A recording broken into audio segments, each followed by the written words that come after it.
The first place I start is helping people sense their body. Because when you've been addicted to something you've been actively using, and in this case, for your audience, it would mostly be food we're talking about.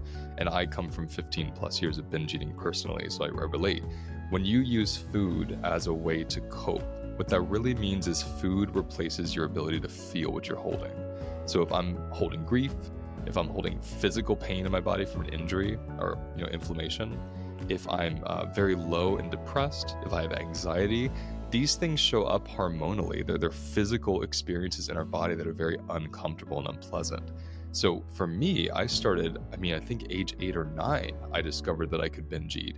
And by doing so, I wouldn't feel the huge panic that lived in my chest that kept me up at night. So every hour, almost on the hour, I'd have to eat tons of food to quell that anxiety. So that means since 9 years old or so, when I discovered that, until, I don't know, my late 20s, early 30s, when I realized there was another way, I was practicing not feeling. So most of us who are adults that are trying to figure out, like, how do I stop being addicted to food? You actually have to start titrating in feeling your body again. Whereas most people start with getting rid of the food, but then they have no actual skill set in feeling what comes up when you get rid of the food, so you relapse over and over and over again, as I did for nearly 20 years. So I would say the first step is titrating in the ability to sense and feel and even be with the unpleasant sensations and emotions that drive the binging in the first place.